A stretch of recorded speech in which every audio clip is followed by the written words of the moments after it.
project they insecurities on the youth. But you can't listen to what them niggas saying. You gotta get out here and do your shit regardless. You gonna do what you love for the rest of your life anyway. So why not turn that shit into something? Be a man of everything you say. This shit bigger than me, man. Like yeah, I'm good and all that, but you know what I mean? I ain't shit without y'all.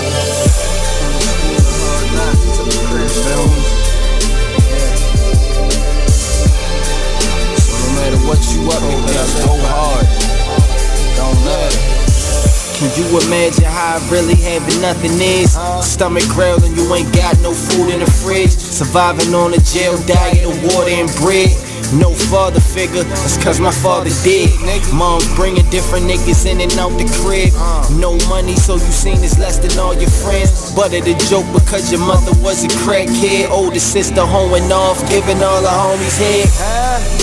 I could wait for your response, but they let her hear me talk, so I just wait for the applause. I always knew that I was great, I got them haters so appalled. I'ma make it out the darkness, and my word is my bond. Delivering these bars while I'm gripping on my balls. Jealous niggas hate to see you succeed, so fuck them all. I'm the master of my destiny, nigga, you not in charge.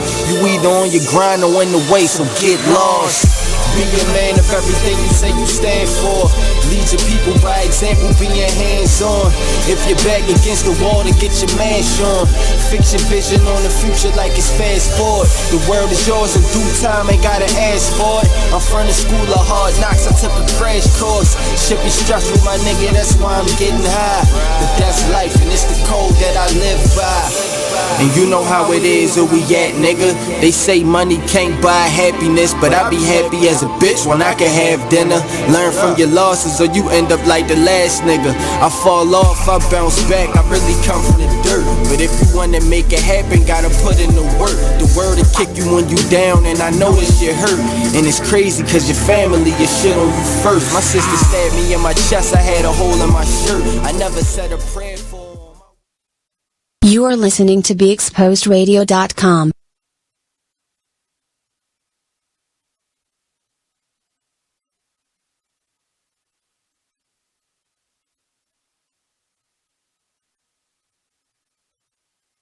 You are listening to BeExposedRadio.com.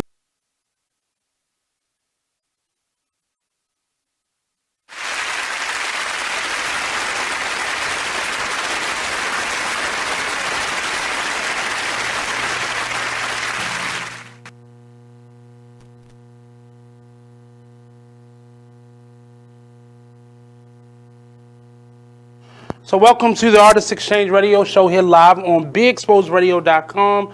I am here. I am on the show, just adding a few people, sharing it a little bit. So today we're going to talk to a few young authors. They'll be here. You remember a old guest of ours, Miss Patricia Johnson. She was the organizer for the African American not arts and culture, the entrepreneur and wellness author expo that we did a couple years back. We met a lot of awesome authors from said show. And it's a bit. And we'll be talking to her shortly. They'll be here in just a few moments.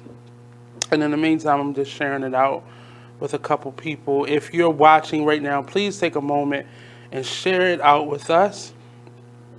And today's topic is part 2 of doing something great for me.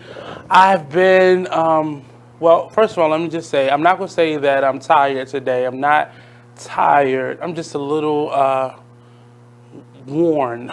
I'll say it that way.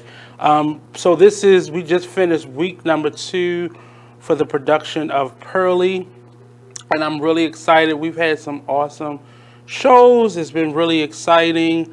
Saw a lot of friends come by, a lot of people that I work with that came by, and it's been really great to seeing a lot of familiar faces and some new faces. I've met quite a few people doing this show. I've actually even, if you didn't know, I've actually set up at the event for my jewelry. So the jewelry's been doing well. We've had a lot of great people join our page. If you aren't familiar, you can go to www.vashti.blue.jewelry .com. So Vashti Blue, VASHTIBLUE jewelry.com, and check out what we have. I'm actually like in the midst of adding new stuff to it because we have actually been selling out great. Shout out to one Miss Chastity. She saved me last week because I didn't have anybody to do my table, and she came as a guest and still jumped behind the table. Shout out to Tara Booker and Tyler Booker for jumping in and manning the table for me as well. But enough with that. We are actually just trying to share, and I don't know how to do that right now. So it's been really great just being a part of it, and I can't share my page. That's crazy. But yeah, so I'm really excited. We have one more weekend to go, 4 more shows to go, and we'll be on it. We're supposed to be doing the Larry Young show on Thursday, so I'll be on that show with Larry Young, and I'm really excited about coming on and talking with him about the show and everything. And it's been really great. No whammies. We had one hiccup, and I don't want to really talk about the issue, but professionalism is something that's really important to me. I try to always do my best in any workplace environment, even including my own, but especially when there are other people involved. You have to be mindful of the things you say, the things you do, and how you feel. You can't always control feeling, but you can control how you feel, meaning how you project that feeling or that emotion or that upset feeling to people. But one of the things that I want to say to people, social media is not the place or the space for you to vent about workplace environment stuff. And I've had to actually step back a little bit and not do it as much. I do still, like this weekend I had a really bad experience at Mount Vernon Stable, and I posted, but I added them because the service is consistently, and I've given too many opportunities. So I emailed before, never got a response. I called, never got a return phone call as promised. I spoken to the management that was on staff at the moment. None of those things worked this weekend, so I had to publicly do it because that's what got me a response.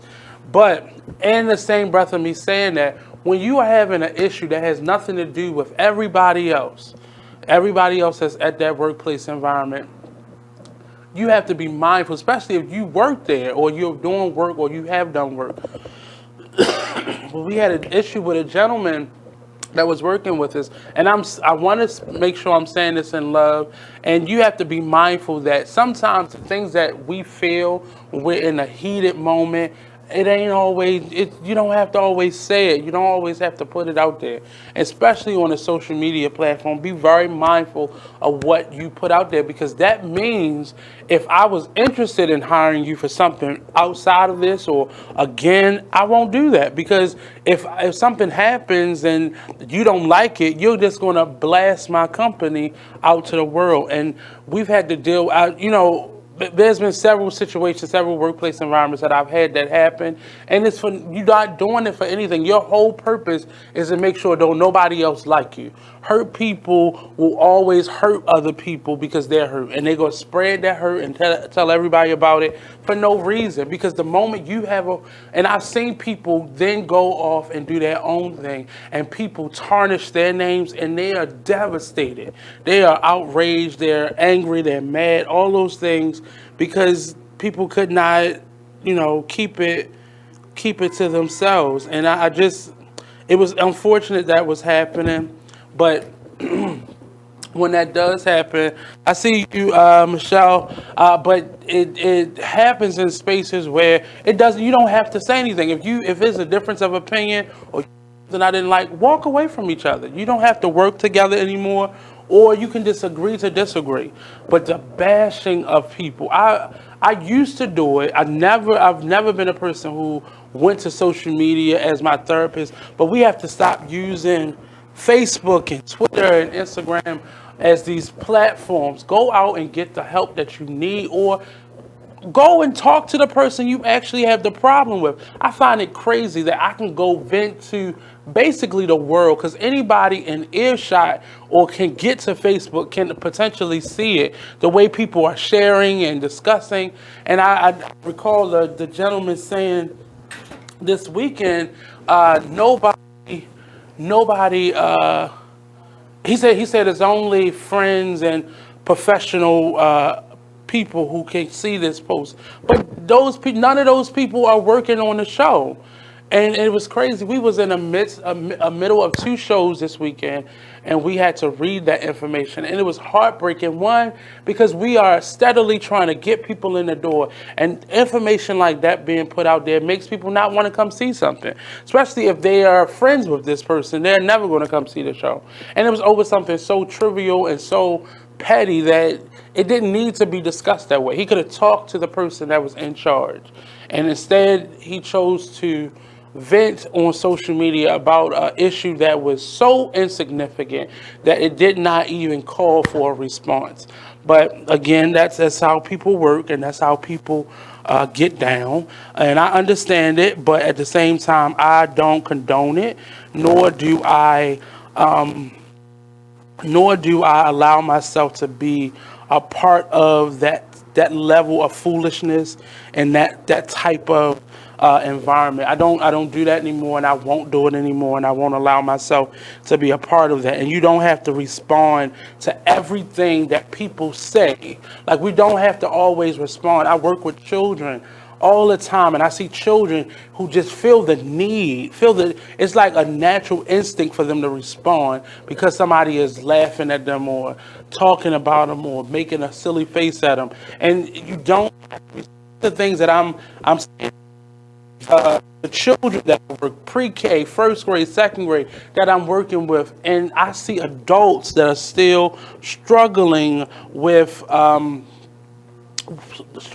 this thing of having not knowing or having that filter in when or how they choose to respond to things that they don't like. Like, you don't have to respond. You don't have to go to Facebook with your problems. If I went to Facebook for every time somebody did something wrong to me, I would never leave Facebook. Like, Facebook would probably ban me. I would get blocked off of every platform out there. But let me know.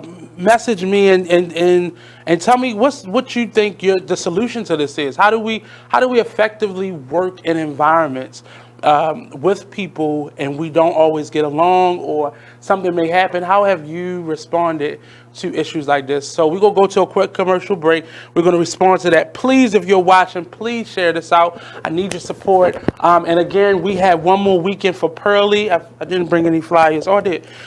Pearly, it is this Friday, Saturday, and Sunday, up until the 1st of March. And we have one show at 8 p.m. on Friday, 2 shows on Saturday, one at 3 p.m., one at 8 p.m., and one on Sunday at 4 p.m.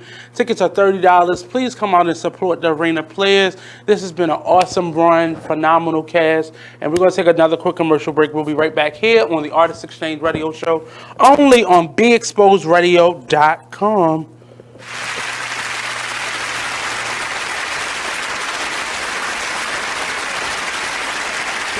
He's dead. Oh, 6 years after he passed away. It states she reportedly had heard rumors, but nothing substantial. But then you put the rumors to while death. They were still married. You sentenced the rumors to death. While they still were married, she heard rumors. Right. Okay. Or probably all her life she's heard rumors. Like, you're dating you're dating your dad, right? Y'all look just alike. I'm like, girl, somebody told me you dating your father. You know, that's what kind of thing. You know he gay, right, Percy?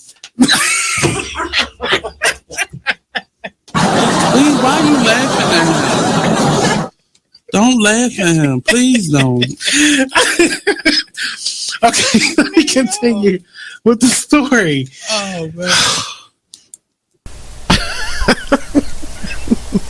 Even today, it's still funny. Oh my gosh, if you haven't heard this show, it's Talk Lately. It is only on BeExposedRadio.com every Tuesday at 7 p.m. and on YouTube. Just go to Be Exposed Radio.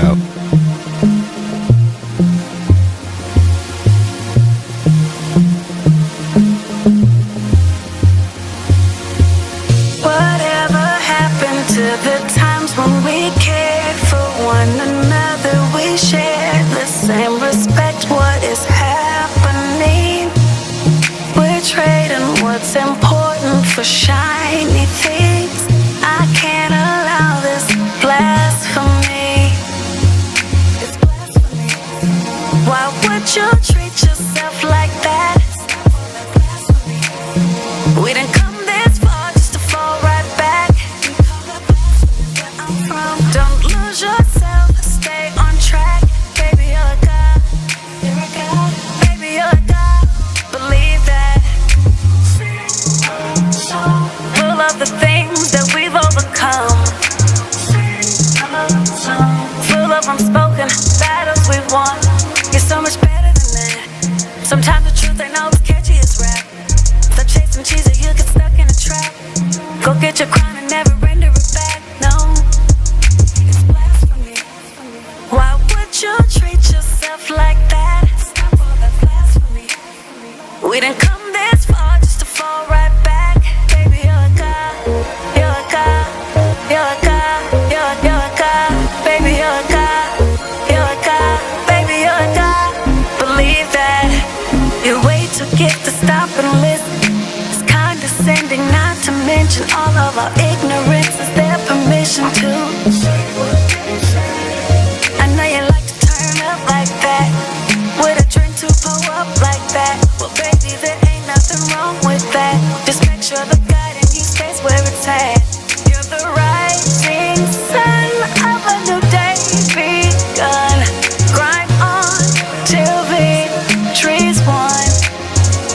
I pray you do your thing till earth and heaven ring. Just don't forget where you come from. Let me talk to him. Oh, you ain't heard it before? That spirit you take for granted is the God of your soul. It's a price that you owe. It can never be owned. So for this valued dollar, it can never be sold. We were kings and queens in the motherland. Problem is we shouldn't have spared the rod or the father's hand. Yo, where the fathers at? Kids raising kids. So basically they never really raised but more assisted. Thrown to the system for criminal definition instead of dreaming for better and taking care of your business. I promise. We've been guys from the crib. Thing is, you can call a king a slave if he don't know who he is. Man, it's blasphemy. Why would you treat yourself like that? Stop all that blasphemy. We didn't come this far just to fall right back. Baby, you're a god. You're a god. You're a god. You're a god. Baby, you're a god. You're a god. Baby, you're a god. God, God, God.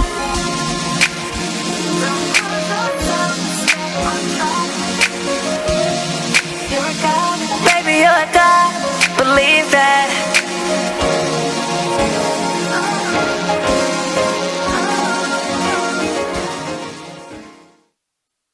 You are listening to BeExposedRadio.com.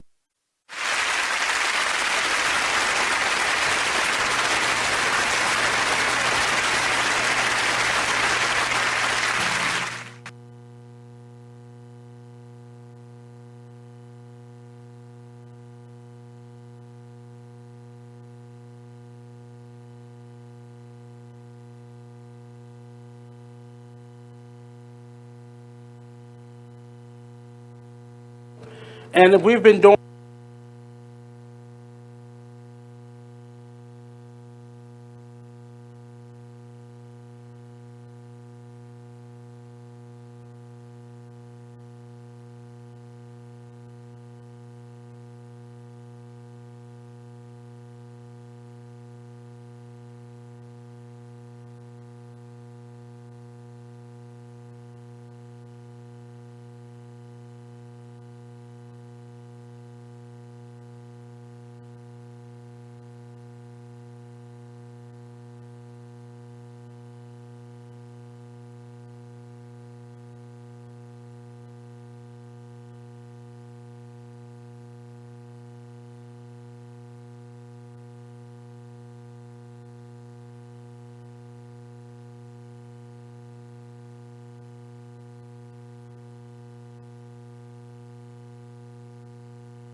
what I was saying to her was we have to be in a space where we understand where our children limitations are, but we cannot limit them because of those said limitations. There were plenty of reasons, excuses rather, my mother was given to me, speech problems that I had as a child. Sorry, people. There, there have been plenty of moments and issues that, as a child, I was given. I had a speech problem. I stuttered. I had a horrible mumble, and I just didn't. And that was equated to my intelligence. But I had people around me that was working with me, and you have to find solutions for your children, not just medication, but solutions. And because your child is being diagnosed with something, it's not the end of it. Like, that's not it. You know, your child doesn't get to be disrespectful in class still. Your child is not now. I understand because now we have IEPs, so we have a program where this is what is wrong with this child. And this is the things, but ADHD don't make you cuss at people. ADHD don't make you running around the class. It may be a trigger, and it may be a a response to something that else is going on, but you don't get to do that just because you have a specific neurological issue going on. And you have to, we as adults and specifically parents, stop having to put that on our children, and stop giving them freedoms that are because of whatever they're going through, mentally or triggered or trauma. Or we have to stop giving them vocabulary that limits their abilities to be able to get through and get past things like this. I've struggled with how to nurture young people despite how their parents are raising them, and I'm triggered now by bad parenting because I've talked to too many parents that give excuses for their children or throw it back on the school system, or me personally as a teacher, and without even realizing sometimes the child is standing there. Today, the child was standing there, and I had to keep going back and forth with this parent and saying he needs accountability. He needs some type of responsibility in his behavior. And we can't just say, well, he's running around. And she saw other children that had behavior, and she instantly said, well, that is triggering him. No, you need to reinforce daily. Not just when it gets on your nerves, but daily. And an incident happened as he was leaving the classroom. He pulled his coat off the desk, and it made another child's coat fall on the floor. And he was about to just walk away. And I waited to see if she was going to say something. And once I moved towards him, then she said, oh, pick that coat up. And he continued to walk. So you have to be consistent in what you're saying to a child. I know children with severe learning disabilities, strong mental lapses in their psychosis in their brain, and you just have to be consistent with children because then they grow up into adults that have no accountability for their actions, and you allow them to get away with murder. And it's not just me bashing children, I'm bashing adults and parents now, and anybody that's put in charge of children. But parents, you are first on that list. You are driving the car. You are responsible for that child. You're responsible for how that child relates and reacts to information and to consequences and punishment for their behavior. I don't necessarily believe in beating children or spanking a child, but you have to stop giving them stuff. I see these children come into school fresh, new, spanking, brand new $200-$300 tennis shoes, the latest designer clothing, and they have behavior problems. And I'm not saying just take away the clothes and make them wear Walmart clothes, but I'm saying to you, they don't need to be rewarded for bad behavior. You know, you have to. I had a couple young people today that I actually kept after school because I was going to acknowledge that their great behavior change to them, but they couldn't even imagine being held back to say thank you for their behavior or for to be rewarded for their behavior, and their behavior instantly changed to a negative state because they wasn't used to being praised for the good behavior that they are. It was so foreign to them. It was one parent that just could not imagine why her child was still acting up when I was there, when she was there. And I'm not frustrated. I'm just really understanding to a lot of teachers. I am at a place where I just have to figure some things out and what my approach is and how I want to go forward with this. I'm not ready to just jump ship as of yet, but there has to be some type of accountability, and it can't just be from the principal or from the teacher or just from the student. It has to be parents and community and staff alike. Everybody has to be on the same page, and me moving forward, I really want to help young people, specifically young black men, to kind of understand what is expectations, what does that really mean, and we have to give our children vocabulary that helps them to express how they really feel, how they really are relating, and how they really are accountable, and what their expectations clearly are. I have written, most of us, like especially teachers, you have to often write the rules on the wall. I don't remember my teachers ever having to write the rules, like post them. But we have to remind them and not only show them to them, or have them plastered in classes, but go over, make that part of your warm up for the day, or your close out for the day, like so they're always reminded. But that then has to then be translated to the other teachers that they meet, to the parents. When they go home, the rules can't just be dropped and all that. But we're going to take another quick commercial break. I believe our guests are here for today. So let's take a break. Don't join us. I said don't join us, but join us. We'll be right back here on the Artist Exchange Radio Show, only on BeExposedRadio.com.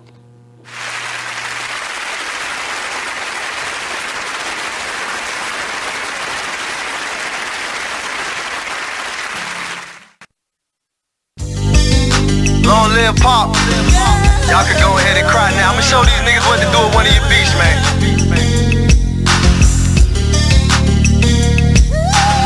I am Gas, by the way. Strong woman story should have been on CNN. Nobody knows what it's like being Gwen. Windows closed in the house, it ain't no CNN. Can't gain weight for years, she been being thin. Single mother, no help from the system. When they was giving out food stamps, she missed them. Birth certificate, baby daddy, she couldn't list them. But her son was so beautiful when she kissed him. Blame it on love, but nigga she could've died with. Destroyed the whole world and found out she was a side chick. The nigga loved his wife and it got hard to hide it. So when Gwen confronted him, he ain't even denied it. Her fault, depends on who you asking. She tried to be a stripper, but the tip out was taxing. Buying all the purses, trying to keep up with the fashion. And her mama hated babysitting with a passion. She deserved better circumstances. A black queen, she should've been blessed with certain chances. Look down upon, getting all of hurting glances. Making men change up all the twerking stances. She never cried about the pain, only gritted her teeth. But most soldiers never get a flower or a wreath. She like G.I. Jane in the war with no relief. Don't recognize why killers was going through her beef. She said more prayers than the nun did. After seeing so much struggles with only one kid, the clinic said baby number 2 couldn't be undid. 9 months later, delivery and it's one big. But this time it was an older dude. But the shit happened so fast, she barely know the dude. Damn, but we all make mistakes though. And the older we get, that's how mistakes go. So he claimed the baby, now with no money. He said shit was hard and his dollars was kinda funny. Real was feeling like that was strike 2. So when it rains and pours, that's just how life do. She was thinking about her childhood and how life flew. A daddy she always loved, but she never quite knew. This was before the bags and the cellulite grew. Other bitches in her shoe, no telling what they might do. You lose a lot of friends, they start to despite you. Passing judgment when they don't got the right to. And even though I love the gangsters, the same for the gangsters. I remember you no matter how big the fame gets. Paint a perfect picture, baby you can frame this. As long as I'm slapping, you will never be nameless. While I was robbing, you did things that was was shameless. Both products of our environment, we was blameless. They deserve better, those women who raised men, who went out of town with us in that day's end. The ones we leave on the streets when them days in. Got slammed right with us when the feds blaze in. Not only men is going through it on the wild turf, but the women too. Add that to the childbirth. Kids raising kids, not knowing what a child worth. How you walk in they shoes when every mile hurt. Turn down the nigga, now you can't get respect from him. Think you should fuck just cause you got a check from him. It's bad, ask him where is his pad. Them broke niggas always bitter and it's sad. So what they done to you, they done to me, they done to us. So when I speak of real niggas, just know you one of us. Yes. You are listening to BeExposedRadio.com.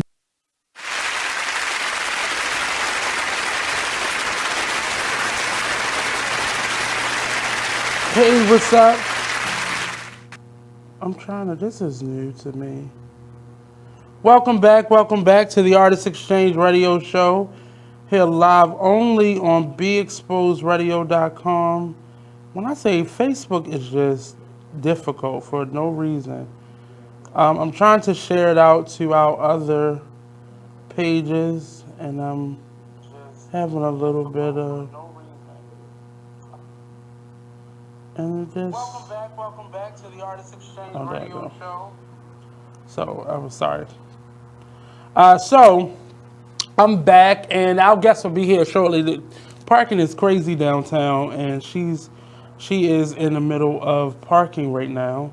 So I'm just sharing it out to a few more people, and maybe I should put this right here, and this can go right here so I can see the comments. I'm trying to get it in order. I'm looking for a co-host, or if you have a young person interested in media, or they're interested in being on a radio show, or they had experience and want some experience, so forth and so forth. I'm here to help them with that. So please send them our way, the Artist Exchange Radio Show at gmail.com or info@beexposedradio.com. I'm here to help them. And we'll be doing something hopefully this summer. We are teaming up with a couple different organizations to support young people that are looking for opportunities in the radio field or the media or journalism field. So please, if your child has any interest, and we're looking for young people 16 and up. So if you are interested from 16 all the way up to, if you're in college, so that's any age at this point, please take a moment to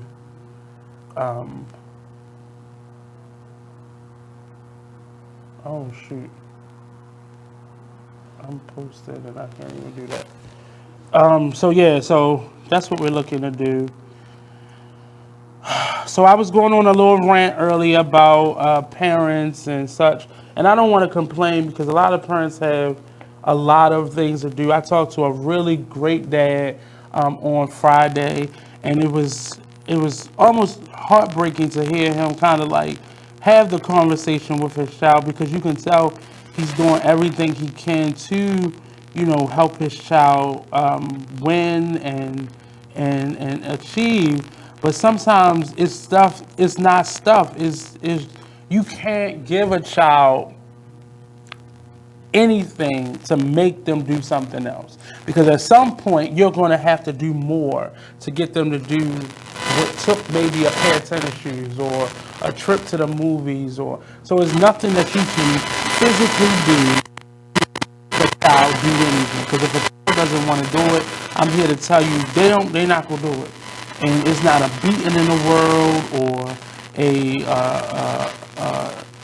punishment alive that's going to force them to do something that they don't want to do. And I'm really telling you, please,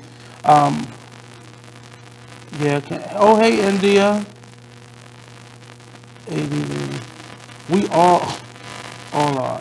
And it's things like that. My aunt just disclosed her issues, but dyslexia, ADHD, ADD, all those things are not reasons for children not to succeed. It just means that it's a struggle. it's really a struggle. I remember my mother taking me to speech classes, and they had me going to ear specialists, because it just I would get bored and just zone out. So my teachers thought I was deaf. They thought I may have had a speech impediment, and it was embarrassing to me. And so I went through all these things, and I just had a lisp. I had a somewhat of a stutter, and it was just, I didn't think about it because nobody ever gave a name to it until I realized, until I heard adults say it to me. And then dyslexia is something that I believe runs in my family, and it is something that it's a visual issue, and it's how you see things. It's just how you see them. Normally, glasses can help, but that's just a small portion of it. And you have to, it's how you learn. So as an actor, I've had to find alternative ways other than just simply reading something and retaining the information. I often have to read things over and over and over, and the physical act of being a part, the physical act of just doing something. So in acting, or if you're in theater, you have blocking. So blocking tells you where to go and where you're moving to on stage. And part of the problem is you sometimes have directors that focus less on those things and more on the technical side. So even with the play that I'm doing right now, our director was more of a technical director. And he hit the spectacle of what was happening, the set, the lighting, the sound, all the things, what people actually saw was his perspective as a director. And that's fine. But I had to figure out how to then learn my lines, how to learn the script, how to learn my blocking, all of that. And often repetition helps me, but not every director works in a space of repetition. Some of them learn your lines at home, come here, we block them, and then we just run it. And for me, I often don't get great until the show actually opens up, which is scary. I know for the people around me, but we have to learn how children learn and how adults in general learn. We get so frustrated when people don't hear or don't do things the way we want them to, but it's often because they are learning differently than some of us are. And I know it's frustrating for people. I know I can imagine how frustrated people get with me. I'm telling you, I know how frustrating I am to people.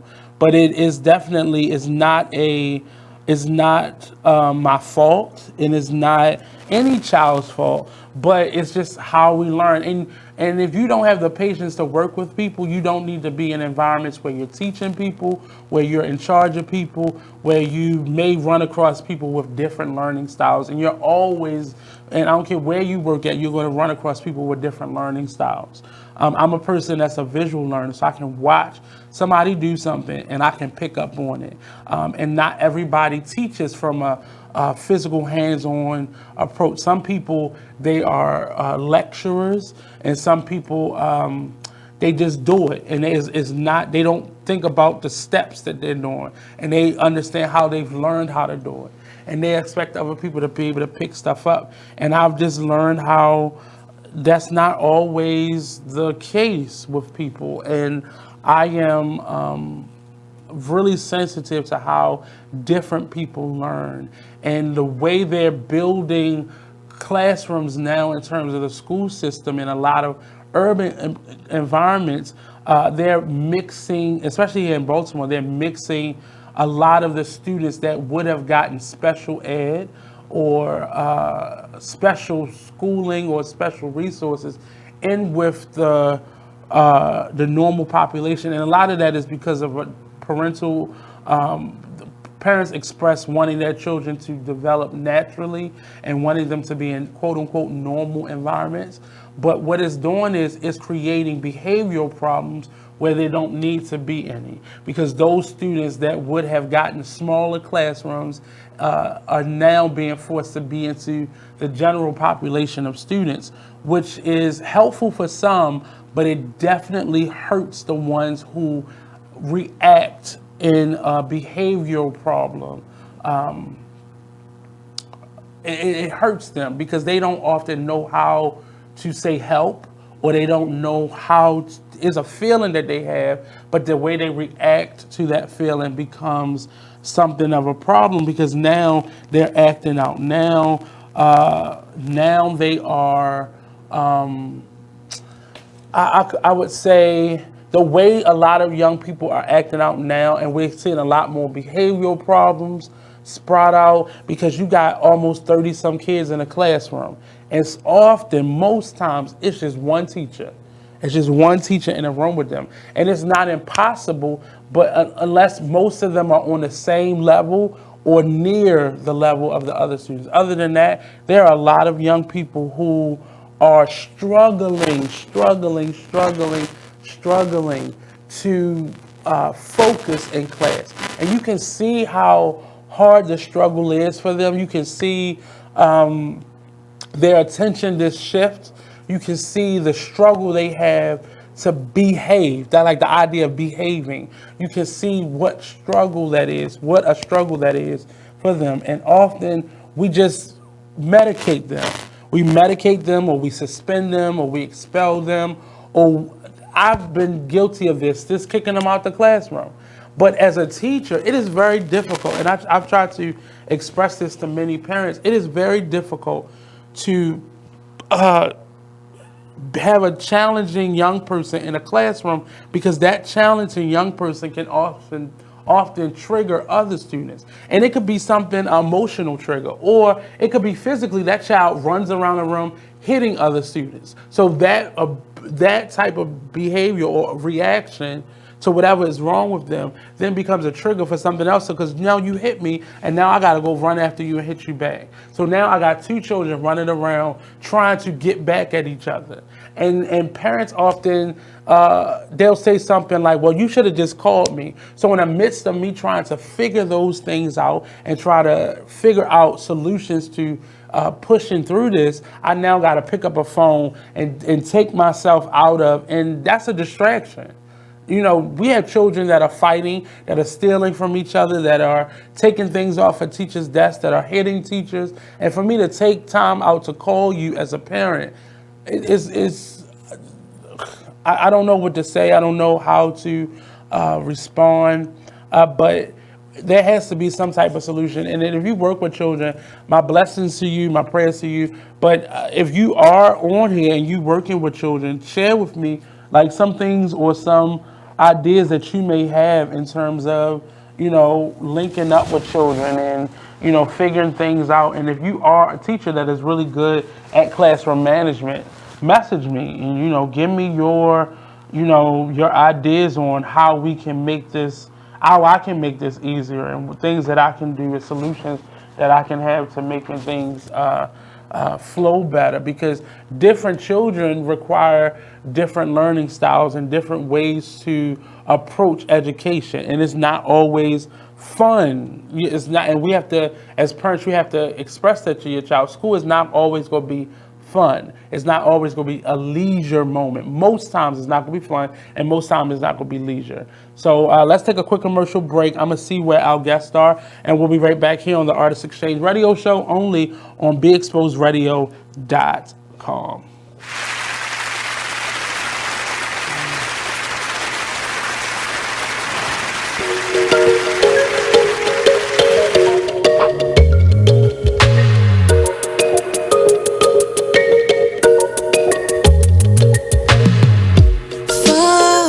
This unknown, to find who we really are, crash into something new, take a break from our broken heart, talk with the hip, tell me you lie, I think we should go for another round.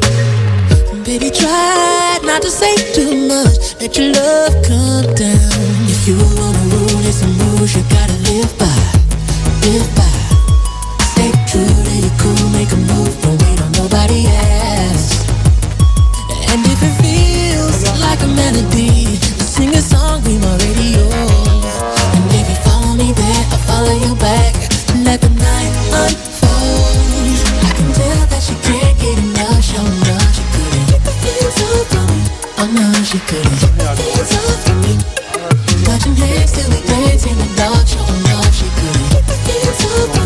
do whatever you like. It's all for me. Oh no, she couldn't. It's all for me. So let's slide, you and me alone, to find who we really are. Crash into something new. I got ballet bringing up the car. You throw me a kiss, told me you lie. I think we should go for another round. Baby, I wanna take you, but we gotta cruise so we can lose the crowd. If you wanna rule, there's some rules you gotta live by. Live by. Stay true to your crew, make a move, don't wait on nobody else. And if it feels like a melody, sing a song, be my radio. And if you follow me there, I'll follow you back. Let the night unfold. I can tell that you can't get enough, show me love, she couldn't. It's all for me, oh no, she couldn't. It's all for me. Watching hands till we dance in the dark, oh no, she couldn't. It's all for me. We do whatever you like. It's all for me, oh no, she couldn't. It's all for me. Make sure y'all bring lights.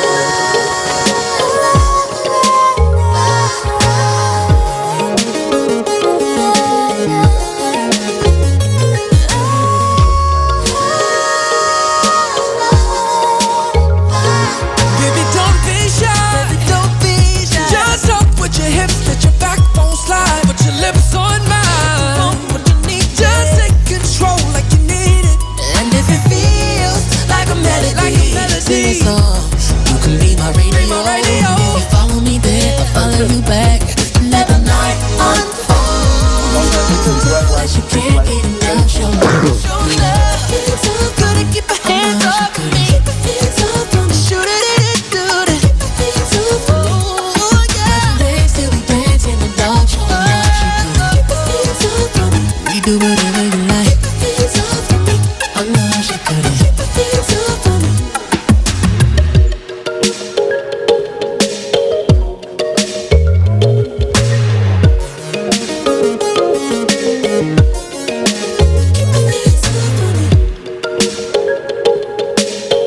Oh no, she couldn't.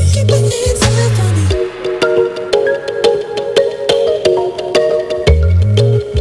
Is what it is. Radio show. Alright, listen. Alright, say situation. Cause I keep telling y'all it's different situations in the child support thing. You can't just pinpoint one thing. You can't just say, oh, here did be. That's why you're on child support. Oh, he this. That's why you're on child support. Oh, she this. That's why she on child support. No. Sometimes it could just go off of, oh, I just called him and asked him, can he pay for the pictures? He ain't want to pay for the pictures. I'm taking his ass downtown. Yup. Well, you got to know.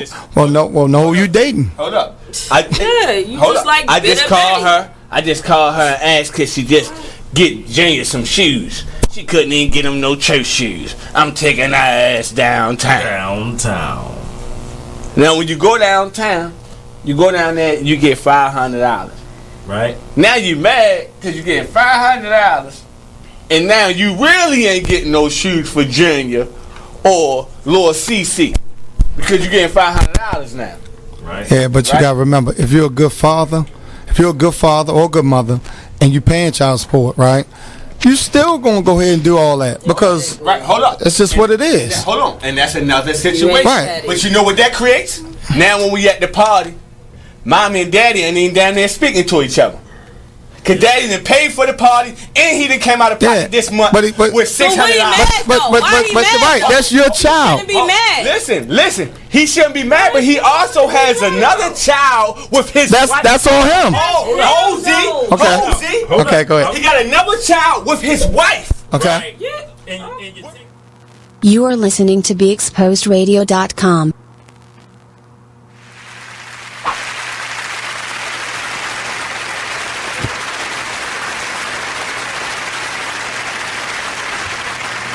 Hey, what's up, and welcome back to the Artist Exchange Radio Show here live only on BeExposedRadio.com.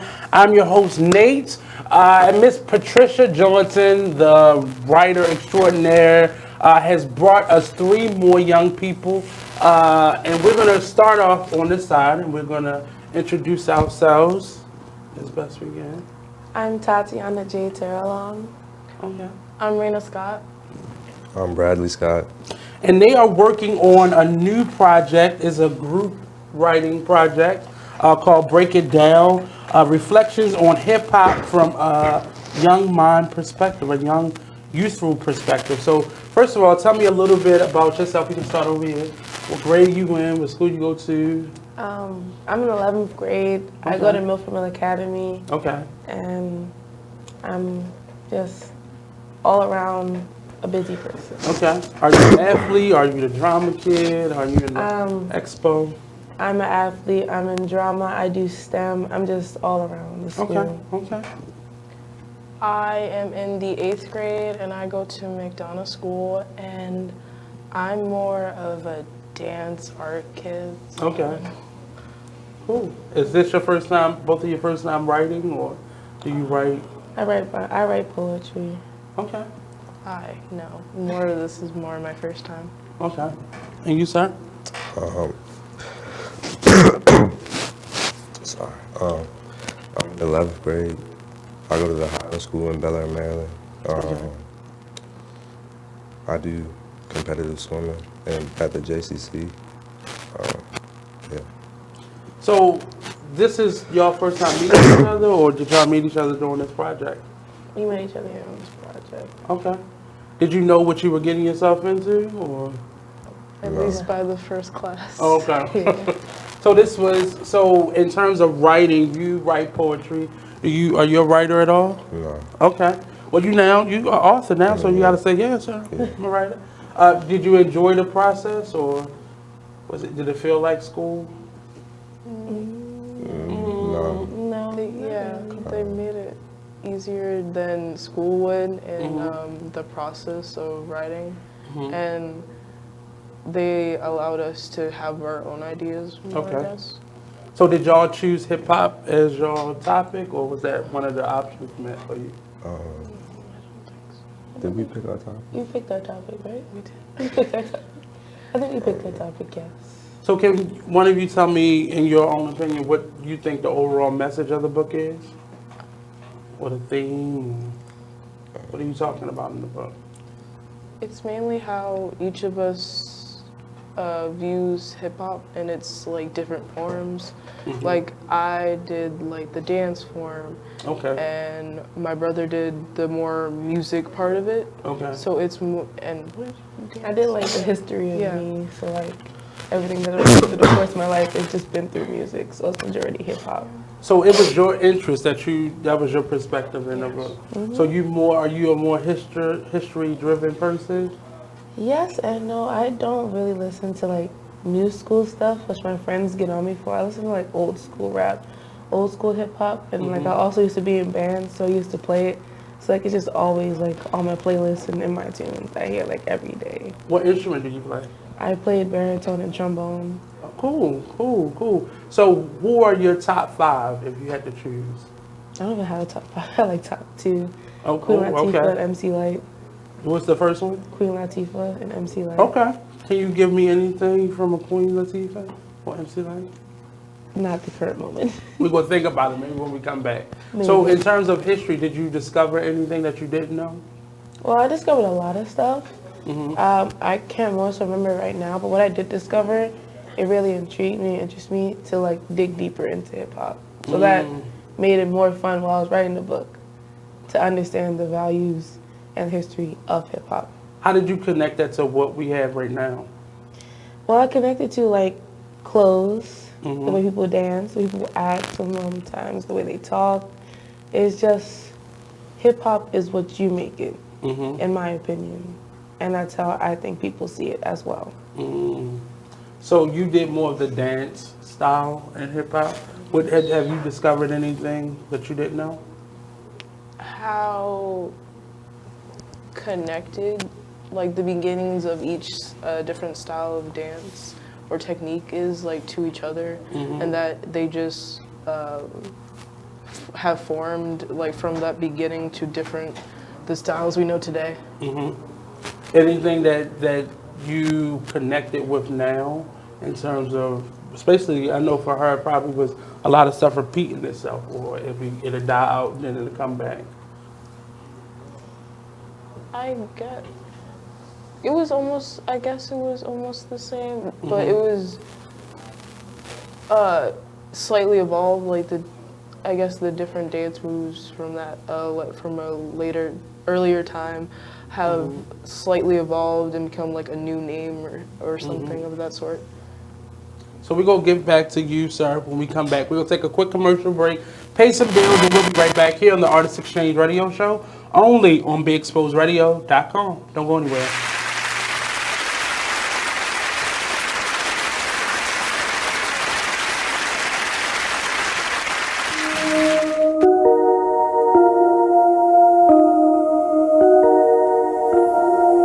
This is a Poverty ENT exclusive.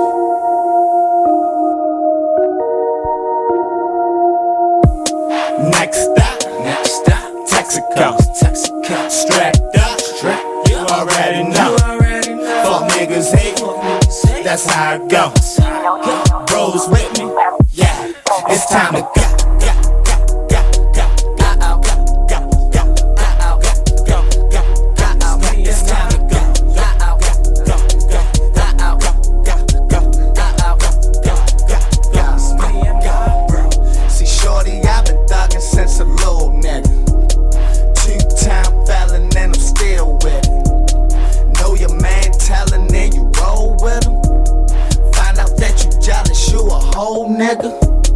Chose by another nigga, bitch, damn. This chopper got 50 round clip. So this Molly and the syrup got me geeking, shorty. Ain't know I popped them Xannies, had them sleeping on me. Love in a hood full of hate. Pray to God that he open up them gates. Rest in peace to Freddie Gray and Lil Scooter. Putting on for our city, watch his door. Next stop, Texaco. Strapped up, you already know.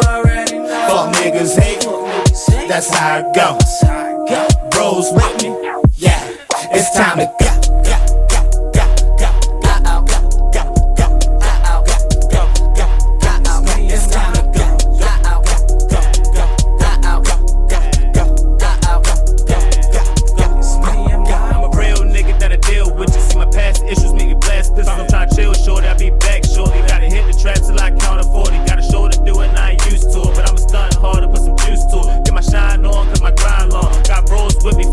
City. Got my mind strong, taking time long.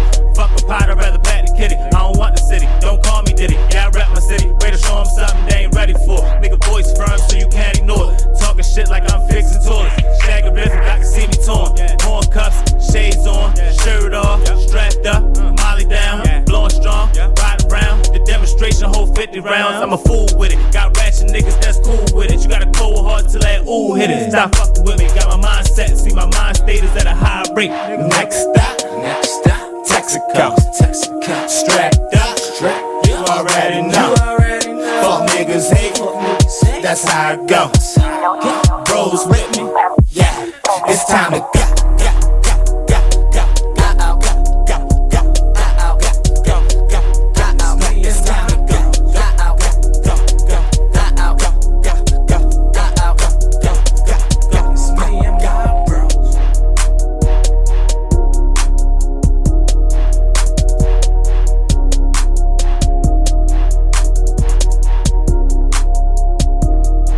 Listen to this flashback of Skyline Radio Show. So where we at?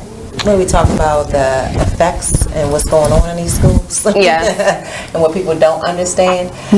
Just real briefly, I just want to talk a little bit about what people say bullying is or is not. So bullying comes in many forms. It's a teasing, it's the cyberbullying, it's the texting, it's the phone calls, it's the posting of pictures and people's personal information to pretty much cause them harm, to have them feel insecure. It's the sex assaults that people actually put out there. There are physical assaults, and there are mental assaults and emotional assaults. And what I like to remind individuals that any aggressive behavior towards anyone that is unwanted and unwarranted, and an individual asks you to stop. Let's stop there. Stop. And they should be respecting that. respecting that and respecting yourself, because when you're able to respect another person, you're able to respect yourself. And the way that you're able to show that respect is that you know that you have a gift and you know you're uniquely made and that you matter, and then you also acknowledge that the next person beside you matters as well. Right. You know, and we lose that sometimes. Bullying is a behavior that underestimates the lives and legacy of you. I'm sure when they was bullying me, and I'm sure when they was bullying you, they didn't understand who you're going to become later on. I didn't know. Right, because I'm popping. I can't All right, let me tell you, all those people who felt like they wanted to say whatever to me, look at me now.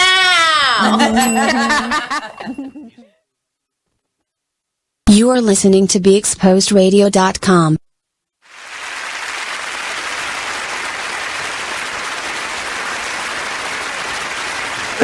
Welcome back. We're here live on the Artist Exchange Radio Show, and she's going to hide behind the camera, but I just have to acknowledge that she's here, Miss Patricia Johnson. And these young people, they have written this book. It's on hip-hop, and they all had a specialty in the book. I wanted to start off with Mr. Bradley back from the break. So what was your perspective? What did you write about in the book? So my part in the book, it was like talking about the music and stuff in the book. And like my part it was mostly about me, and it was talking about how like jazz and hip hop are related. So do you listen to jazz in your own time? Not really, no. So what did you learn differently, or something that you did not know going into this? How to write. How to write? Yeah. Better. So do any of you think you'll be writing a solo book or doing this again with Miss Johnson? Yes, I do. Okay. So we got a poetry book coming down the pipeline. Any of you? I don't know. Either of you? Yeah, I don't know. I mean, probably not a solo book for at least a 1,000 years, but yeah. So, I mean, writing a book in general is hard work. So, kudos to you for finishing this. And how long was the process? Because you all take a class with Miss Johnson. And is it every Saturday or? Yes. Yeah, it was every Saturday. So how was it sacrificing a couple hours of your Saturday for this book? It was okay. It was good. The end was much better than the beginning, I'm quite sure. Yeah. So how was it working with young people that you didn't meet? Because some of you, these two are siblings, but the rest of you may not have necessarily known each other. How was it working with people that you just meeting? It was cool. Yeah. It was good. Cool. Yeah, it was nice. So do all of you have your own chapter, or was it collaborating on a chapter, or? We all have our own chapter. Yeah. Cool. What are some of the other chapters in the book? So we're gonna answer that later on. So in terms of being a first-time author, what are some of the things that you would tell people about the process? So if somebody said, I want to write a book, what would you tell your friends about the process of writing a book? There's a lot of things you can say. Just to really dedicate yourself, I guess. And that you have to like go past what you think like your best and try better than that, I guess. That sounds like a Miss Johnson line. Think a little bit deeper. Yeah. And you, sir? What advice would you give to your friends if they were interested in writing? You just gotta like use what ideas that you have and just expand upon. So in terms, I know researching now is a lot easier, but what did you do so you did more history? Was it more history of like past hip hop, or was it just, did you cover hip hop in general? I covered like hip hop that influenced my life when I was like 3 to now, because I'm 16 now.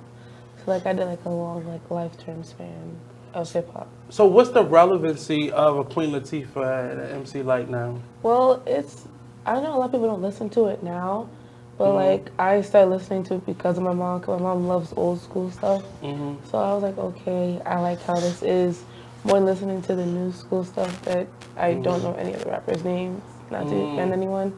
but I just like it more. I just like how it flows more, how it rolls, how you like just get a, you just feel like a rush when you listen to it, in my opinion.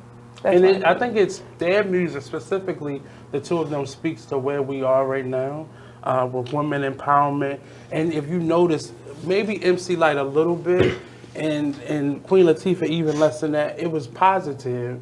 Nevertheless, they had their B side where it was a little bit rougher, where they was kind of like battle rapping, but they stayed positive for the most part throughout their career. Do you see where they started from? Do you see how they got to where they are right now, being these two mega moguls? I've seen how they've grown, and it's just like I've always looked up to Queen Latifah since I was little, so it's just like, oh wow. Mm-hmm. Just to see her history just makes me happy. I just smile like all the time. I even do my projects on her.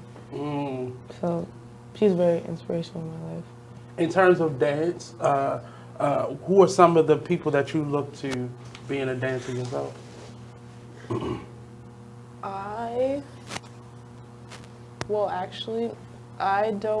It's not a lot of people.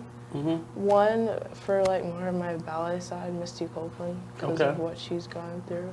And then for anyone else, those people who I've like looked up to have been, I've seen them through like old movies and sort of things, like Fred Astaire, like those like old type dances, like tap dancing and those sort of things. So I don't like currently probably just Misty Copeland, but if anyone else older dancers. So ballet is your art, your dance form? Preferably, yes. Okay.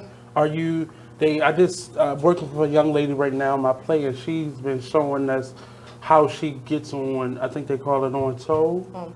On point. Yeah. Are you there yet? No. No. No. Is that a goal or? Not really. I like to stick with not like point, more of the other moves that don't have to do with point. Does that hurt or have you tried it? No, but like friends I have said that it hurts. It may, you never know. And you, sir?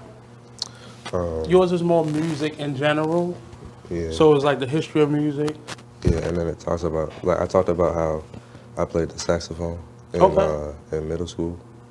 Do you still play an instrument? No. So what kind of deterred you? What took you away from it? I don't really know. I think it was like, cause I just like stopped. I lost interest in it. Mm-hmm. Yeah. It's easy if it really wasn't your passion to begin with, but I would say, it's easy to pick it back up at any time, because you might regret it in a couple of years. You may, I don't know, or it may be a different instrument that you may want to try. In terms of just finding inspiration for this, was it anything that you wanted to include that you haven't and didn't get a chance to kind of infuse in it, or it may have been cut out because it didn't fit with what you already had? Anything you wanted to talk about in the book?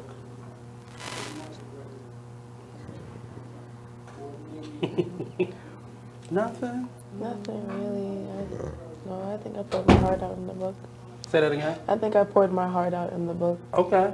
So in terms of you being a poet, was it anything who inspires your poetry? So what poets do you kind of look up to? I really don't look up to poets. It's just that like when I watch movies and when I just see with my own eyes, it just inspires my poetry. Mm. So like I could be in a flower garden and I could just make a poetry poem right there. It would just make me calm. It's like my calming factor. So in terms of you all, because you're in 11th, what grade you in? 11th. 11th and 8th. In terms of you being young people right now, what makes something relevant to you or makes you want to research it? Or because I hear a lot of young people, they don't really look to what's already been done because they want to inspire their own and they want to create their own way. But do you see the significance in kind of looking back to move forward, or that's not important, or doesn't necessarily have to happen that way? I think it's important to look back because you can see which you can add on to history, to the future for other people to look at, if that makes sense. So what inspires you to write? Like when you're writing your poetry, what makes you just stop in that moment and pick up your pen? Or is that your writing style? My writing style, and plus I have to listen to music when I do anything. I can't do nothing but listening to music. That's like my soul. So the lyrics kind of inspire you? Is it the melody or? It's just hearing the bass and the melody. It just makes me feel like I'm by myself and I know what I'm doing. I just feel comfortable. Like I feel calm. So what's on, you may not have a top 5 in terms of like hip hop, but what is your like maybe top 5 or 6 artists that you go to right now to get into that zone? Janelle Monáe, The Internet, Tyler the Creator, Kendrick. There's 2 more I can't think of right now. But those top people I really listen to like on the daily, and it just is like so like smooth and calming. And it just helps me get through the day. So what do you think of the music now? I don't listen to it. I mean, I know it's a lot in terms of hip hop. Right, I know it's like a lot of violence and such, but I don't listen to it as much. I'm more of like a peaceful person. Okay. And in terms of music now, what inspires you?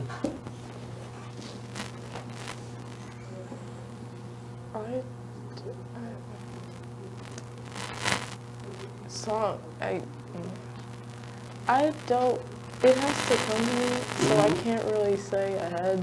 Like, are you a radio listening person, or you just go to YouTube? Or? It depends. Sometimes, like, it depends what mood I'm in, I guess. Sometimes I'll do radio, other times I'll like listen to other music platforms, and yeah. So does hip hop influence you, or this was just a topic, so you just picked your perspective, or are you influenced at all by hip hop?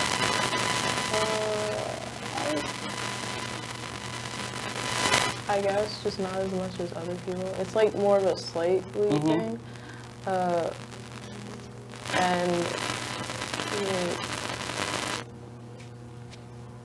I guess it's influenced my music style. The music I like to listen to changes, but like one thing is that I usually like to listen to hip hop most of the time.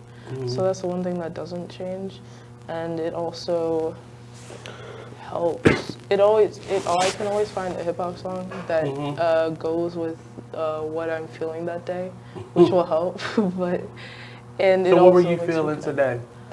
I was feeling pretty happy. Okay. So like, is there a lot of happy music? Or rather, today? or I just wanted to listen to a good song. I was happy, but the mood would be listening to just a good song that I could bop my head to. Yeah. Okay. And you, sir, what music influences you? I don't really know. So are you a music listener, or you just whatever's playing? That's what you listen. Yeah, I listen to music. Okay. So what is it? A specific artist that influences you today, or? Oh, not really. In terms of this process, what was the most difficult part for you? Figuring out what to write. Yeah, I had like a big load of writer's block to the point that I actually cried. Wow. Because I felt like I wasn't getting where I wanted to be. So I was like, ooh, I was stressed out. But once I got where I wanted it to be, I was okay with it. It surprises me because you're the first young person I've heard that say they don't necessarily listen to a lot of today's music, and you go back to that point, and then for you to have that moment of a writer's block, because that music is filled with so much information. And not to say today's music isn't, but it's a lot different. Do you see the difference in the content from yesterday? I do. What did you struggle with in this process yourself? For some reason, the idea came easier to me, but when I got to like the middle, I guess, it started to get, when I had to expand the idea, it made it more difficult, I guess you could say. and it came to like details and the ending sort of things that made me pause and think for a second. And you said the actual getting down the ideas. So what happened as time went by? Did it become easier, or Yeah, it became easier. in terms of just whittling down what you wanted to write about? Yeah. So how did you pick music for your chapter?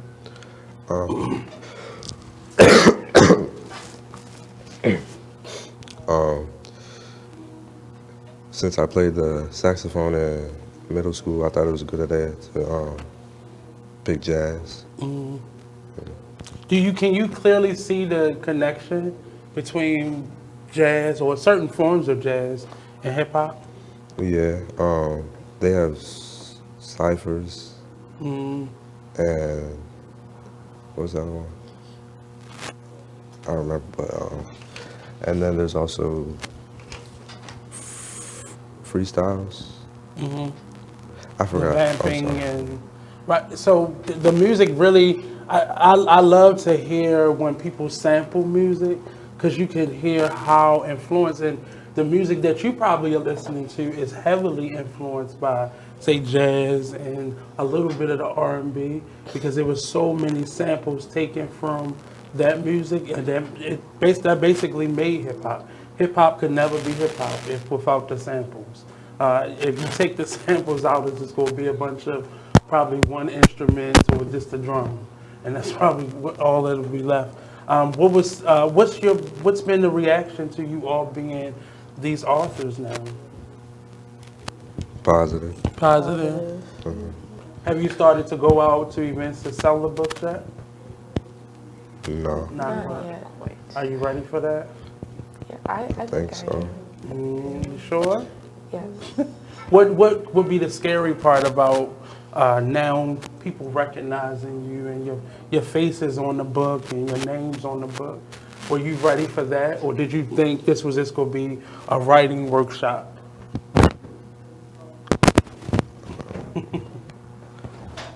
Well, I knew it was gonna be a book.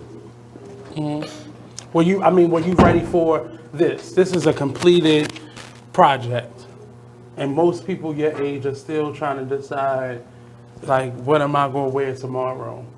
And having an actual finished piece of work that you can then become you're entrepreneurs at this point, you're authors and writers and artists, but did you think beyond just coming there every Saturday and working on writing? Did you see this as an end result, even though you knew it, but did you feel like you could do this going into that program? Not really. At first, not really, but now I do. Are you now, for yourself, starting to think about what poems I will put into a book, or are you there yet? I really like to keep my poetry to myself. I have shared one of my poems with my school, and it's in my school newspaper, but other than that, I don't share that much. I just have like a book full of poetry. And I might think about starting to share it, just to get people's reactions to it. So you're not even at the point of where you may do open mics or outside of that one poem? I'd be scared to do an open mic. What about your work? And if you don't feel comfortable, maybe the content, but what makes you afraid? Like what puts that fear in you? I just feel as though like people might judge the way that I write. Per se, like how people see other people's poetry. They might think like, oh, she's just a newbie, or she doesn't know what she's saying, or she doesn't write in that certain kind of context. More so than just, I could get up on stage and say poetry. Well, now you can say, I'm an author, so where's your book? But for the two of you, where does the fear, what's that line of fear and hesitation, or fear in kind of expressing yourselves? Because in my heart, I can tell all of you are much louder than what I'm getting right now. But maybe it's just a different environment. Are you, sir? I don't know. You don't know? I mean, it's a lot to think about in terms of now? It's not about being a celebrity, but now being focused on like this. So now you have something to be able to push out and present and put on a resume as a student. But fear can often kind of keep us from really jumping out there. But this book puts you out there already. Like it's on Amazon. I'm quite sure Ms. Johnson got it on every other platform as well. Are you ready for the responses from people? Not necessarily criticism, but just, I'm proud of you. Are you ready for whatever type of acknowledgement that you may get from writing a book? Yeah. How were you prepared for this? Because I know Ms. Johnson don't just expose her work without any type of preparation. But how were you prepared for this? Or how did you get yourself prepared for this day when she told you you're going to be going out marketing the book and vending the book?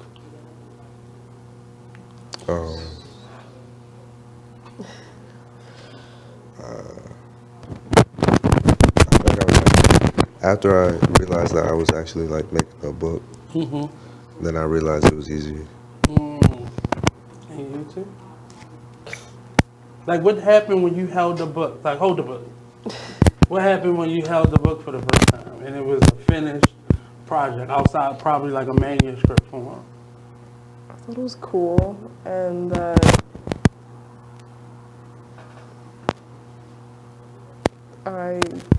thought it was interesting that I could be like, I'm an author. I think that's your mic. I think.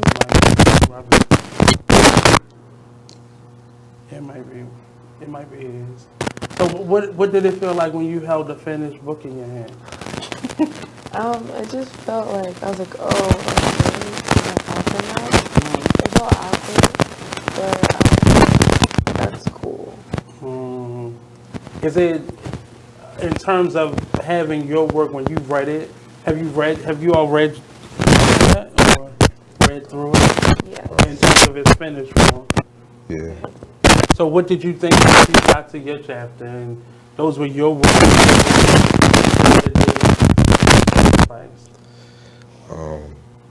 I was like, it was worth it. It was worth it? Did it feel that way as you were getting closer to it, or did you need that finished book in your hand? As it was getting closer to it. But did you feel more nervous as you got closer to it? Yes.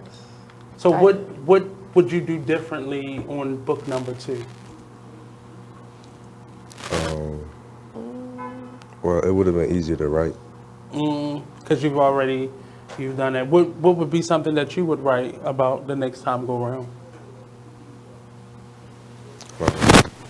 What I would write about.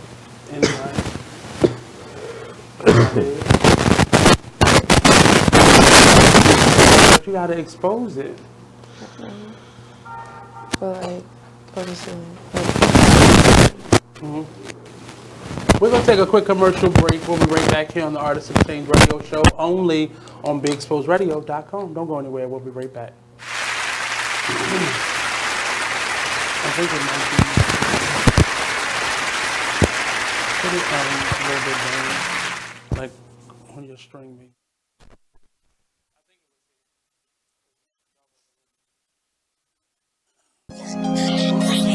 White keys only have this bitch jumping. Okay. If I sit around, hold up.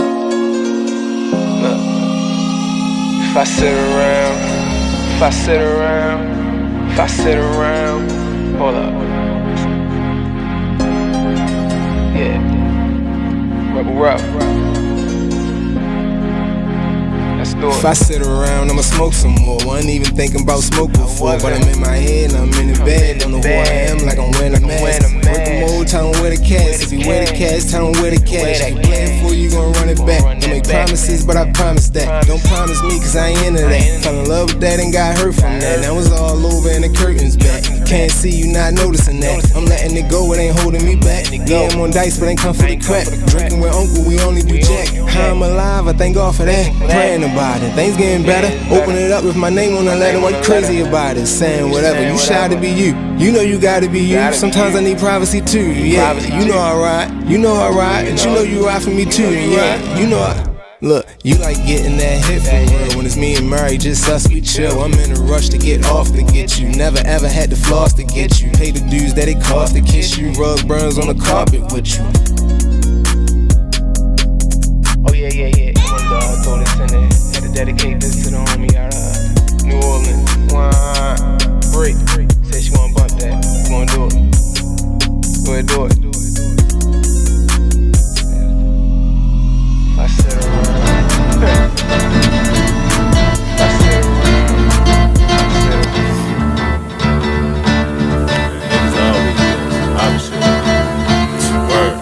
First they love you, then desert you. Leave with a plate full with no spoon. Ain't no space, I can't escape negativity. I got used to the taste. I've been bad, burned, then fucked over. But remain strong through the Passover. Kicking haters out of the way like masked over. Roll up, sip something, let it pass over. Who would I be? It ain't the man to me to let the next man take advantage of me. When that storm come, no pan I see. Get with it, not without it, then you'll see. I peep the haters, they know I'm greater. That's why they buzzing for the elevator. But I can't save you, the weed too loud on the pedal stool. Don't carry favors, always got your hand out demanding favors. When I just looked out, now you need more paper. I can't breathe, give me 3 feet. I never let y'all be the death of me. When my patience run there, yeah, nigga OT. Cause they wanna see me down like I'm NCT. 6 words, get the fuck away from me. Say I help you out if you can help yourself. I keep the G till I DIE. Now excuse me while I get back to PC. HOP ain't losing sleep while your third eye always on me. I'm stacking green just to feed the team. My boo, she know that I'm king with chasing my dream. These niggas it seems I rip them, trash them, then put on new jeans. Man, see the problem is, man, you know, I keep it 100, man. You know what I mean? Like, if I got it, then you got it. You know what I mean? But if I don't got it, then I'ma give it. You feel me? But I definitely got you through the ride, man. Let's get it, yo. I'm really getting tired of ungrateful ass niggas. They really about to turn me to a hateful ass nigga. Like I was never there when you never had figures. Pull triggers for you niggas when you caught up in the trenches. Man, I really don't get it. I don't know what's going on, but I really don't feel it. Niggas really know that I've been there from the beginning. But the more I see niggas side switch, it make me wanna bring it closer to the end. And that's why I can't fuck around with these niggas. I'll fuck around with my hoes. Cause niggas acting like bitches and hoes acting like bros. Man, I swear I really don't get it. How people switch up their roles. First it was nothing but love, but nowadays I don't know. It seems like anything goes. Where can I go? Cause lately fucking with you, I just stand at a fork in the road. It's hurting my soul. When I'm around you, I shouldn't feel like I should stay on my toes. So where do we go from here? Get dough from here? Or are we gonna end it on the road right here? Cause either way, whether it's left or the right on my property, niggas gon' blow around here. Fuck cities up while we do shows around here. Keep my music up, my we blow Joe around here. Don't be looking salty if you're not going nowhere. Should've kept it with the movement instead of moving over there. Cause I'm getting to the point where I just don't care. No, you're thinking to yourself that You are listening to BeExposedRadio.com.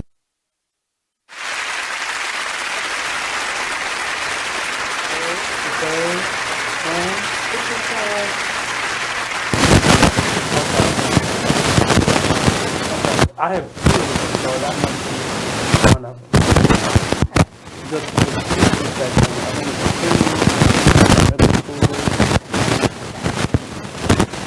yeah, they wasn't with you last night.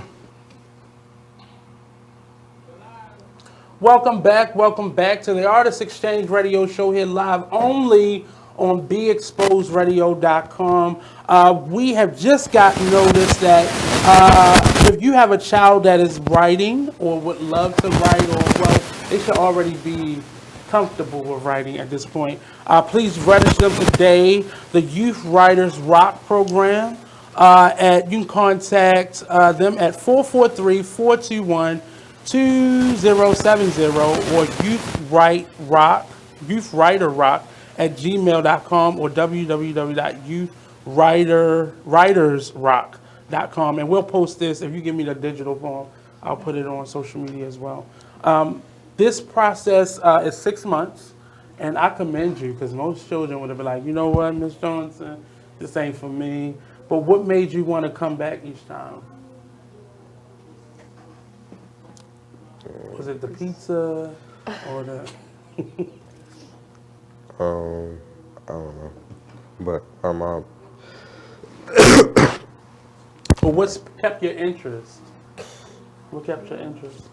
Just to get to the end to see what all our work made up of. Like all of our work combined together just to see the finishing product.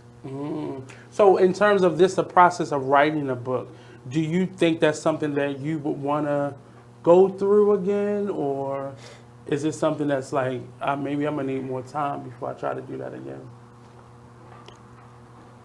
Yeah, I think I'm comfortable. I'm comfortable writing another book. What's the best piece of advice that you've gotten so far during that process? Take your time, it will come to you. Don't try to rush the process. And you, sir? Take your time. Take your time.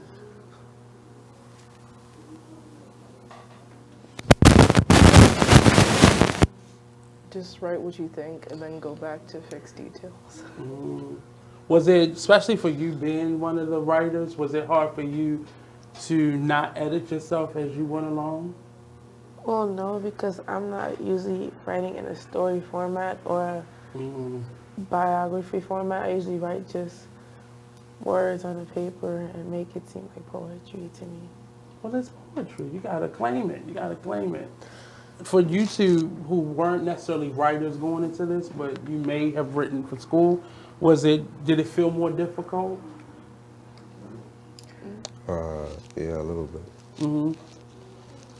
How does that help you now with school? Are you afraid of writing papers? Because I know the two of you are probably writing up a storm in 11.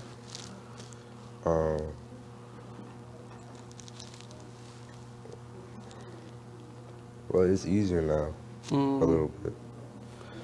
How does writer's block feel to you? Like when you first got it, what did that feel like?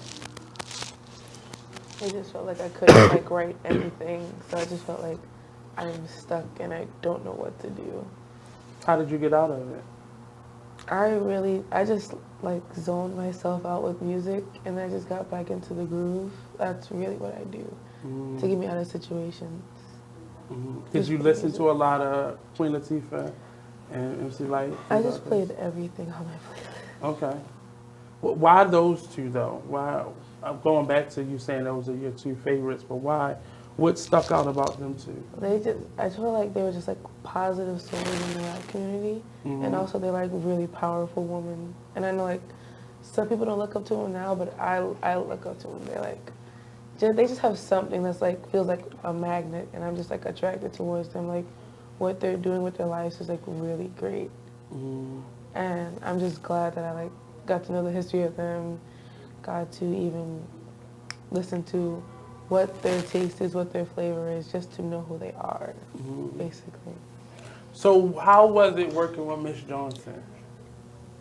Fun. We're going to pretend she's not right here right now, but it was fun. She really helps you when you are struggling. So was that the overall feeling in the group? Or were you all just, you had your own task and you had to just deal with your chapter? Or did y'all have time to collaborate or see what the other one was doing and help each other? It was mainly our own thing, but like every once in a while, someone would ask a general question to the group, and we'll like try to work it out, I guess. Cool. What if you could write any other chapter in the book or work on any other part of the book? What would you have helped out with? Nothing really. I like the uniqueness of everyone's story, in my opinion. So you had an overall topic, but did you all get to choose what your chapter was going to be about? Yes. Yeah. Okay. Was it good to have that type of freedom? Yeah. Yes.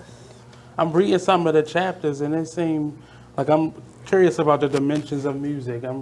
Is that person Ashanta? Is she more Asada? I'm sorry. Is she more of a music theory type of person? Does she play an instrument? Do you know? I don't think so. I don't think so. How did y'all get to know each other? Were there moments for the process where y'all got to know each other? Yes. Yeah. We went outside of our like normal space, and that was our main times to like connect.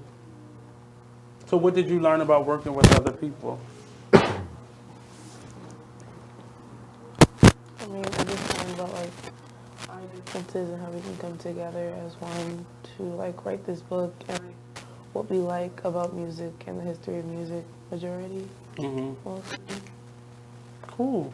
Is that something that you're working with now? Because I know probably for you two, you're working more in group projects now. But what was different about this versus school?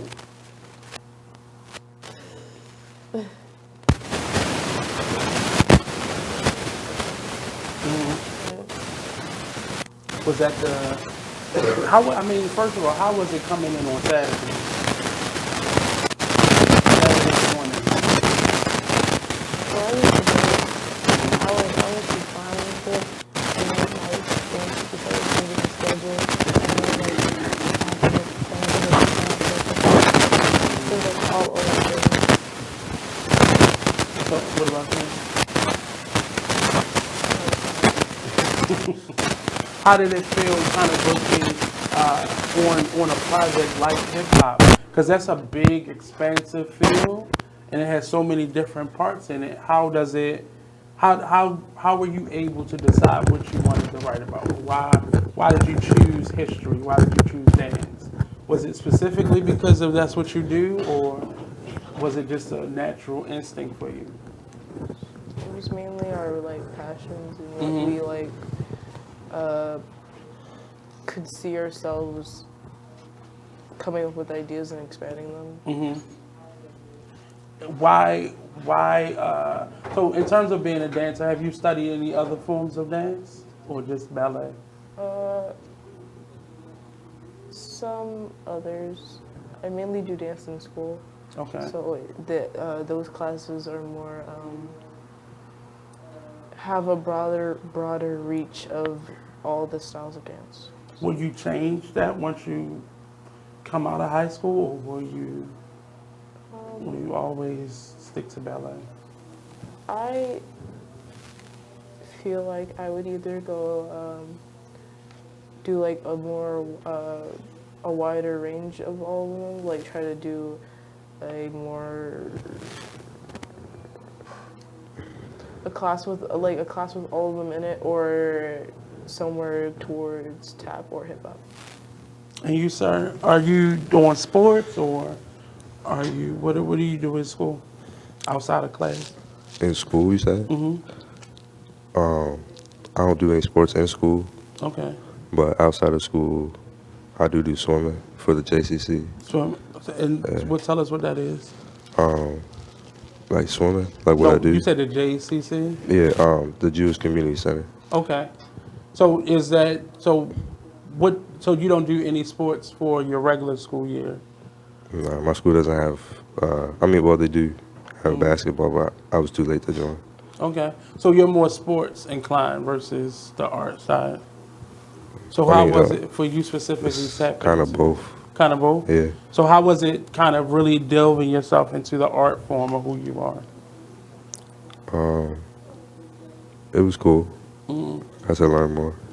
So is it anything that you kind of didn't get to in terms of studying jazz and music in general that you want to maybe, or you've been Googling lately, or more information you wanted about a specific topic that you didn't get to?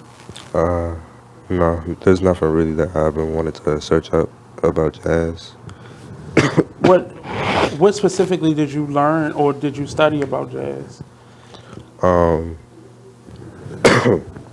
About ciphers and samples. So when we come back, I'm gonna see if they can just read a little excerpt from their books. We're gonna take a quick commercial break, and we'll be right back here on the Artist Exchange Radio Show, only on BeExposedRadio.com. Don't go anywhere. We'll be right back.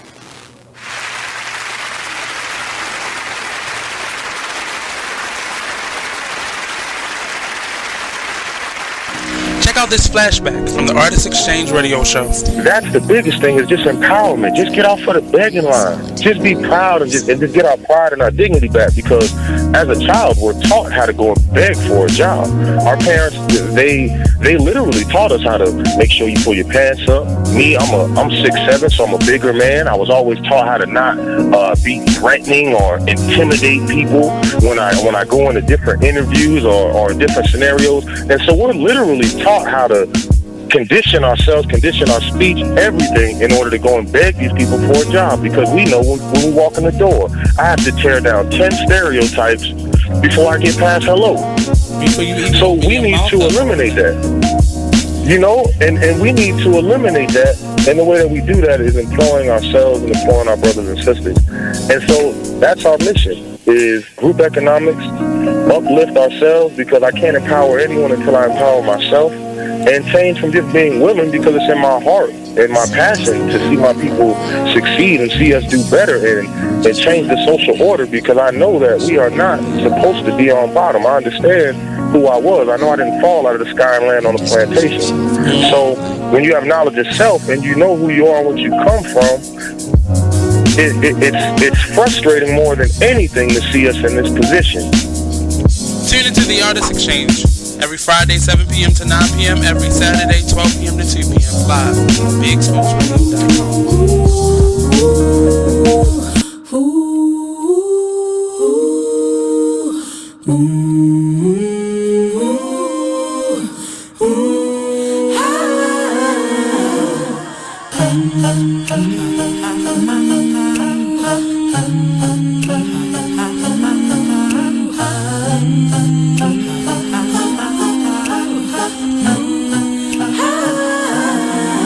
You're like an internal bleeder.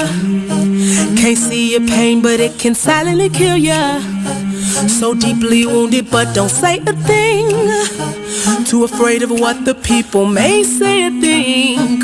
So you just sit there and you suffer in silence. Your pride won't let you just uncover your secret. Don't wanna look weak in your image, it ain't worth losing.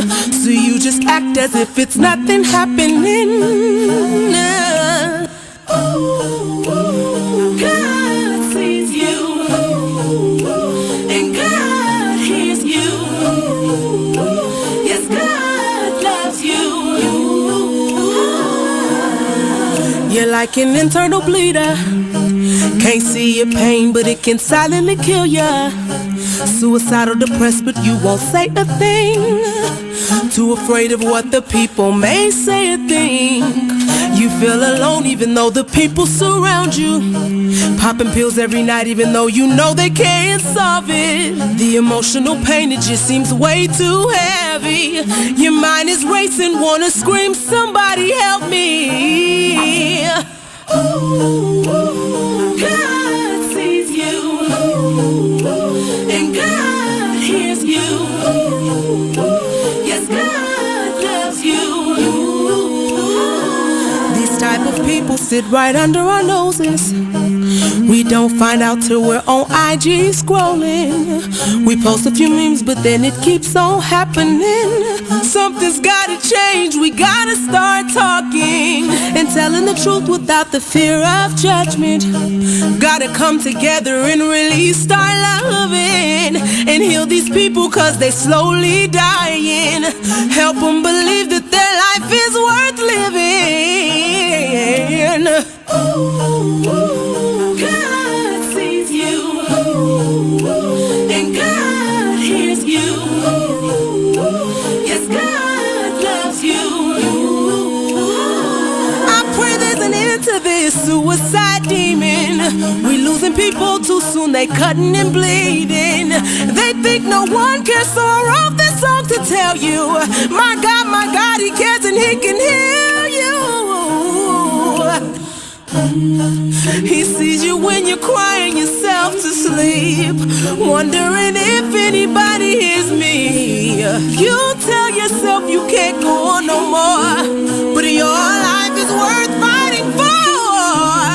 Don't leave this world too soon.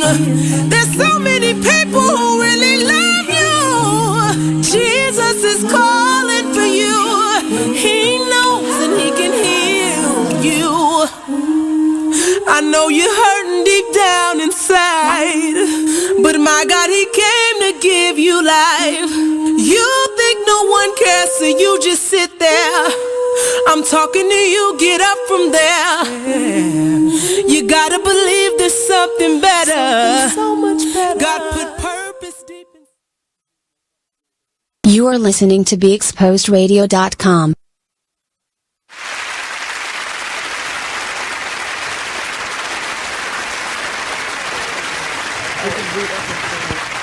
Welcome back to the Artist Exchange Radio Show. Don't forget, we come on every Monday and Friday, 5 p.m. to 7 p.m. And we have one more week left for Pearly.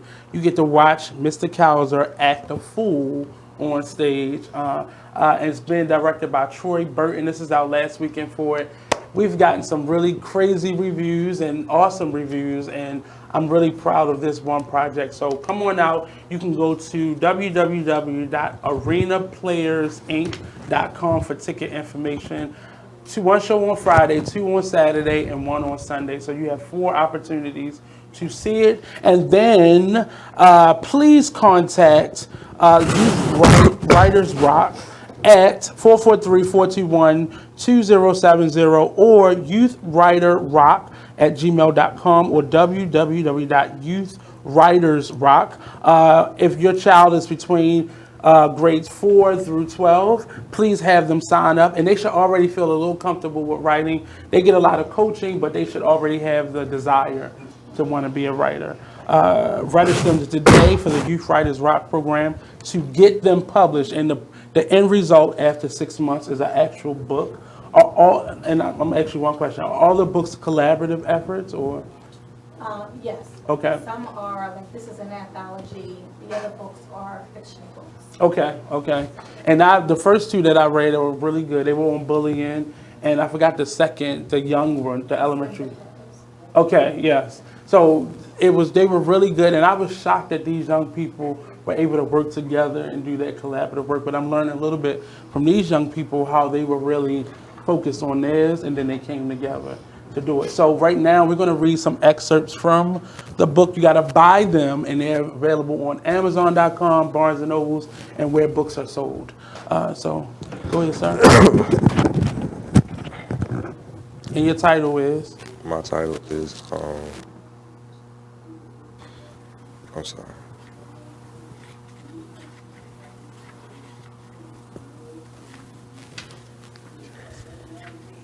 Hip hop and jazz. Hip hop, jazz, and me. What? Hip hop is sometimes looked at as rap music, but it is so much more. The actual word hip hop is defined as a culture with many different expressions: DJing, rapping, and MCing, and b-boying to make. I'm sorry. Hip-hop has had a great influence on the black communities in America, as well as the whole world. Hip-hop has provided a way for many people living through poor neighborhoods to express what they are going through and to connect with people like experiences. Over the past 3 decades, hip-hop has provided a voice and platform for MCs and rappers to express their opinions about society and the government, and also to share their struggles and successes. Hip-hop was even noted and recognized in politics in 2008 when Barack Obama mentioned a reference to Jay-Z dusting off his shoulder in the Democratic's primary speech. Georgetown University now offers a course on Jay-Z, so hip-hop is entering into our education studies as well. It can be found in professional sports, fashion, slang, art, and music. Hip-hop fashion has gone from the streets to high fashion.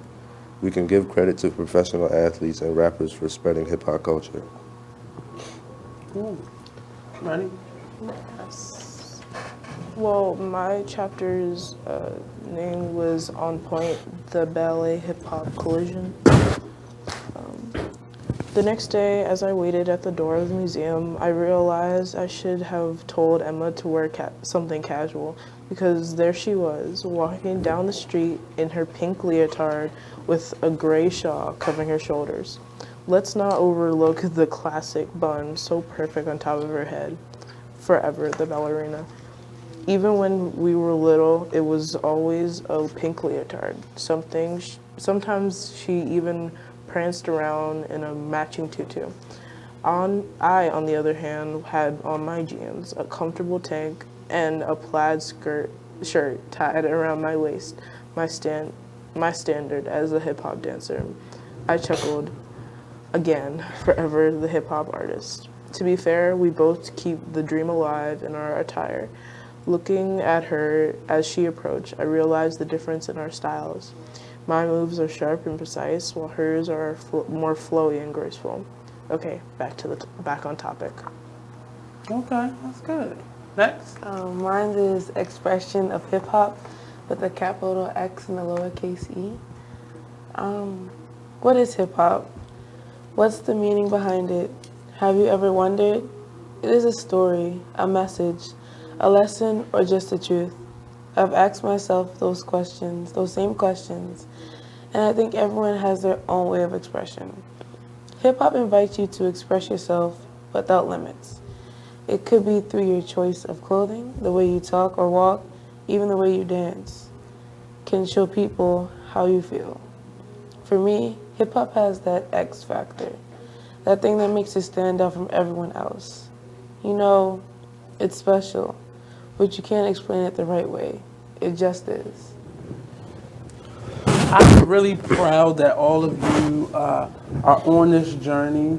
I met a couple other students that are on this journey, and some of them are like, they stars right now, and not just in their mind, but just in their attitude. But I really appreciate you all coming and sharing your story. And the last question that I normally ask to all my guests, and I'm gonna alter it a little bit for you all, because you aren't quite your 17-year-old self yet. But what question would you ask to your 100-year-old self if you had the opportunity?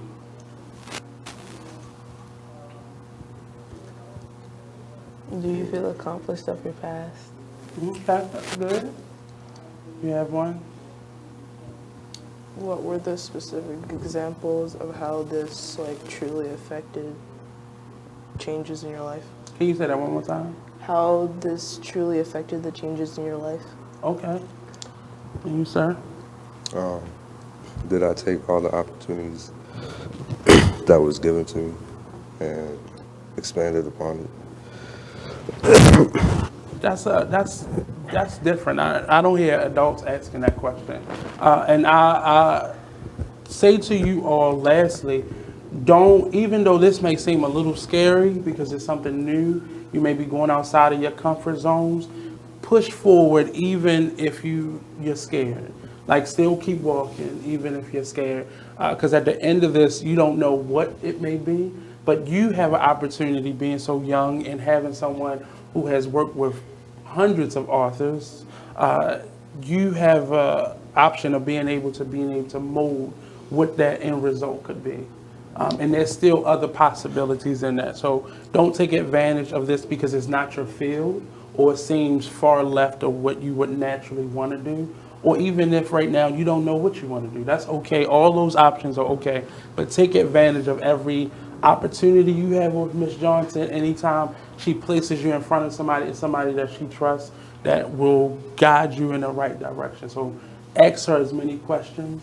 And I know she leaves herself very available to all of the people that she works with. But keep pushing, keep asking questions, even if you're afraid, and own it. You have a book with your name on it, a finished book that anybody in the world could buy now. Take advantage of that. Don't get a big head, but just stay grounded and just keep pushing. And Mr., next time you come on here, I want to hear some poetry. It don't have to be in the book, but I want some poetry. That's the deal? That's the deal. You good, sir? Mm-hmm. Good? So we're going to come back on here. I'm going to get them when they go back around on their second leg of this tour. So I want to see the difference in who they are and where you've gotten to at that point. So again, break it down, a reflection of hip hop from young minds. These individuals, Mr. Bradley, tell me your name again. Raina. Raylan and Tatiyana. So please get that book, Amazon. I put the link to the Amazon page up. And don't forget, if you have a youth in the grades from 4 to 12, please contact Ms. Johnson at 443-421-2070, Youth Writers Rock. YouthWriterRock@gmail.com and www.YouthWritersRock.com. Please get your child involved and do everything you can and expose every resource you can to young people, because they didn't know what they want. We didn't know what we want. But when you give them an opportunity like this, you don't know what may come from it and how this can help. Because you'll be selling books until the end of your day, even if it's just this one book. But I got a feeling somewhere around here, it might be another one coming. So thank you all. Stay tuned, stay locked in. The next show it is Living a Rich Life on Wednesday. So stay tuned, stay locked in for that. If you want a show, lastly, if you want a show, email me at info@beexposedradio.com. Peace out.